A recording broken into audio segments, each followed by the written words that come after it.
बाबू मोशाय, ज़िंदगी मैराथन जैसी होती है, लेकिन छोटे छोटे स्प्रिंट में जियोगे ना तो थोड़ी आसान हो जाती है. नाही, आनंद सिनेमामध्ये राजेश खन्नानी हा डायलॉग म्हटलेला नाही आहे. तुम्ही उगाच डोकं खाजवू नका, तुमच्या डोक्याला ताण देऊ नका. हा डायलॉग आनंदमधला नाही आहे. मीच आत्ता आपल्या मनाने काहीतरी हे म्हणतो आहे, कारण अशासाठी की आपण ह्या एपिसोडमध्ये स्प्रिंट म्हणजे काय आणि स्प्रिंटचा स्क्रम फ्रेमवर्कशी काय संबंध आहे आणि त्या संदर्भात स्क्रम फ्रेमवर्कमध्ये कुठल्या इव्हेंट्स आहेत, याच्याबद्दल जरा गप्पा करणार आहोत. म्हणून मी आपलं जसं मगाशी म्हटलं की ज़िंदगी मैराथन जैसी है लेकिन स्प्रिंट में जियोगे तो थोडी आसान हो जाती है. तर नमस्कार मित्रमैत्रिणींनो, मी संदीप चित्रे तुम्हा सगळ्यांचं मनापासून स्वागत करतो ॲजाईल म्हणजे काय रे भाऊ या आपल्या पॉडकास्ट सिरीजमध्ये. तर स्क्रम फ्रेमवर्कमध्ये ना 5 इव्हेंट्स आहेत. आता त्या 5 इव्हेंट्स कुठल्या आहेत तर sprint planning, daily scrum, sprint review, sprint retrospective आणि ह्या सगळ्याला कव्हर करणारे किंवा सगळ्याचं एंड टू एंड कव्हर करणारा स्प्रिंट. तर आता स्प्रिंटपासून सुरुवात करूया, म्हणजे साधारण आपल्याला लक्षात येईल की या बाकीच्या 4 इव्हेंट्स स्प्रिंटमध्ये कशा असतात. तर थोडक्यात सांगायचं तर स्प्रिंट म्हणजे साधारण 1 आठवडा ते 1 महिना हा जो कालावधी आहे त्याला आपण स्प्रिंट म्हणू शकतो. म्हणजे स्क्रम फ्रेमवर्क काय सांगतं आपल्याला तर साधारण 1 आठवड्याच्या टप्प्याटप्प्याने काम करा किंवा 2 आठवड्याच्या टप्प्याटप्प्याने काम करा किंवा 3 आठवड्याच्या टप्प्याटप्प्याने किंवा 4 आठवड्याचा, म्हणजे तुमचे टप्पे ठरवून घ्या आणि त्या टप्प्याटप्प्यांमध्ये काम करा. म्हणजे ज्याला स्क्रम फ्रेमवर्कच्या किंवा ॲजाईलच्या भाषेत ज्याला कॅडन्स म्हणतो, तर तो एक कॅडन्स ठरवून घ्या की तुम्ही 2-2 आठवड्याचा स्प्रिंट करणार आहात की तुमचा 1 आठवड्याचा स्प्रिंट आहे. पण शक्यतो 4 आठवड्यापेक्षा स्प्रिंट मोठा नसावा अशासाठी. कारण मागच्या एपिसोडमध्ये आपण जे म्हटलं होतं ना की ट्रान्सपरन्सी, इन्स्पेक्शन आणि ॲडॅप्टेशन हे जे स्क्रमचे आधारस्तंभ आहेत, तर त्यांचा विचार केला तर तुमच्या लक्षात येईल की स्प्रिंटचं जर ड्युरेशन तुम्ही 1 महिन्यापेक्षा जास्त ठेवलं ना तर तुम्हाला ते इन्स्पेक्शन, ॲडॅप्टेशन याच्यासाठीचं ड्युरेशन वाढत जातं आणि आपल्याला तसं नको आहे.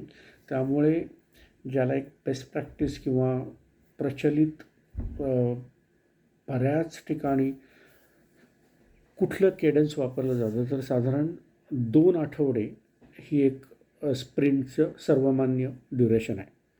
अर्थात काही ठिकाणी 3 आठवड्याच्या स्प्रिंटवर पण काम होतं. काही ज्या अगदी मॅच्युअर्ड स्क्रम टीम्स आहेत त्या 1-1 आठवड्याच्या स्प्रिंटवर पण काम करतात. पण साधारण असं धरून चला की 2 आठवडे is a good time frame for sprint.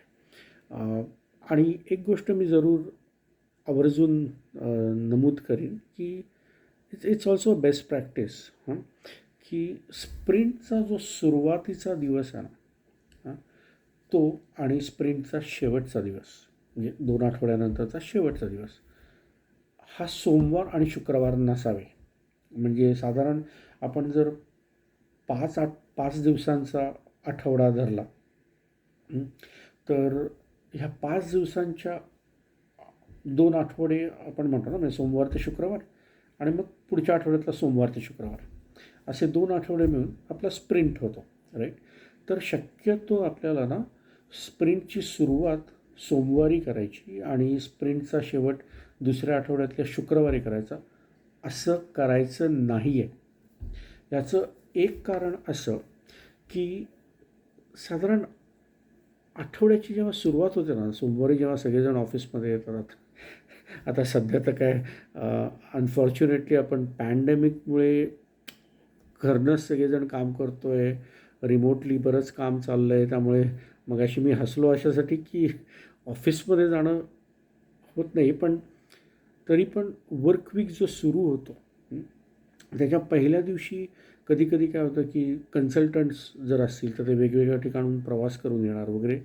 तर सकाळचा वेळ त्या सगळ्यामध्ये जातो. त्यामुळे स्प्रिंटची सुरुवात सोमवारी सकाळी करण्यात पॉईंट नसतं. तसंच जर 2 आठवड्यानंतर शुक्रवारी जर स्प्रिंट संपवला तर परत तेच होतं की कधी कोणी लवकर जाऊ शकतं, शुक्रवारी थोडा लवकर निघू शकतो ऑफिसमधनं. अगेन कन्सल्टंट्स वगैरे असतील तर त्यांना आपापल्या गावी परत जायचं असतं, म्हणून ती धावपळ वेगळी असते. राईट. अशी वेगवेगळी कारणं आहेत. पण साधारण व्हॉट वर्क्स गुड इज, समजा बुधवारी स्प्रिंट सुरू केला आणि 2 आठवड्यानंतरच्या मंगळवारी स्प्रिंट संपवला, किंवा गुरुवारी स्प्रिंट सुरू केला आणि मग 2 आठवड्यानंतरच्या बुधवारी संपवला, तर दॅट जनरली वर्क्स वेल. म्हणजे परत मी तुम्हाला सांगतो आहे की हा काय असा आखून दिलेला नियम नाही आहे की बुधवारी सुरू करा किंवा गुरुवारी सुरू करा. पण एकंदर साधारण असं बघितलं गेलं आहे की आठवड्याच्या मध्यभागी स्प्रिंट सुरू करणं आणि आठवड्याच्या मध्यभागी स्प्रिंट संपवणं, इट वर्क्स वेल. तर मला असं वाटतं की आपण ह्या एपिसोडमध्ये स्प्रिंटवर बऱ्यापैकी गप्पा केल्या. आपण जर ह्याच्यापेक्षा अजून जास्त बोलत राहिलो स्क्रमच्या बाकी इव्हेंट्सबद्दल तर काय होईल की एपिसोडची लांबी उगाच वाढत जाईल. आणि आपण ॲजाईलमध्ये काम करतो आहे, आपण स्क्रममध्ये काम करतो आहे, तर आपल्याला छोटे छोटे एपिसोड्स करायचे आहेत. तर आपण असं करूया की पुढच्या एपिसोडमध्ये पुन्हा भेटूया. पुढच्या एपिसोडमध्ये आपण बाकीचे जे 4 स्क्रम इव्हेंट्स आहेत त्याच्याबद्दल बोलूया. ठीक आहे. तर तुम्हाला हा एपिसोड जर आवडला असेल तर एपिसोडला जरूर लाईक करा, चॅनलची माहिती तुमच्या मित्रमैत्रिणींमध्ये शेअर करा आणि तो बेलचा आयकॉन क्लिक करा. म्हणजे मी जसजसे नवीन एपिसोड अपलोड करेन तसतसे तुम्हाला ते बघता येतील. ठीक आहे. चला तर मग स्टे सेफ, स्टे हॅपी आणि पुढच्या एपिसोडमध्ये भेटूयाच आपण. अजाईल म्हणजे काय रे भाऊ?